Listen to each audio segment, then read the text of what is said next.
mummy આપણે લગનમાં જવાનું મોડું થાય છે ઉતાવળ રાખ ની પણ મારી પાસે જૂની હાડી છે બધી કાઈ લેવાનું છે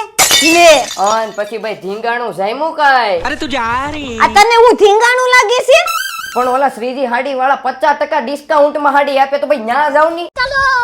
કોઈ પણ સાડી અડધી કિંમતમાં મળવાની છે બેનો મહા સેલ આવી ગયો છે સાડીઓનો ક્યાં આ સિંહ સર્કલ પાસે આવેલું શામધામ મંદિર ત્યાંથી ડાબી બાજુ શામધામ સોસાયટી પાસે વળાંક લીધો અને આ શામધામ સોસાયટી શેરી નંબર 4 ની સામે શ્રીજી સાડી સેન્ટરમાં અહીંયા કોઈ પણ સાડી અડધી કિંમતમાં મળશે 50% ડિસ્કાઉન્ટમાં 600 વાળી બેલા વિશાલ સાડી 299 માં 1000 વાળી મલ કોટન સાડી 499 માં 1200 વાળી પ્રતીક્ષા સાડી 599 માં 1500 વાળી બેલા કોટન સાડી 799 માં 2500 વાળી સાડી 999 માં 3500 વાળી ગાળા બોર્ડર સાડી 1499 માં 4500 વાળી ગજી સિલ્ક સાડી 1799 માં 5000 વાળી ગજી સિલ્ક બાંધણી 2199 માં 6000 વાળી ઓર્ગેન્ઝા ખાટલી વર્ક સાડી 2999 માં 12000 વાળી ઉપાડો બાંધણી 4999 માં સાડીનો ખજાનો કયો કે દુનિયા કયો શ્રીજી સાડી સેન્ટર સાથે કોટન ડ્રેસનું કાપડ પણ મળી જવાનું છે તો આ સેલનો લાભ લેવા પોગી જઈજો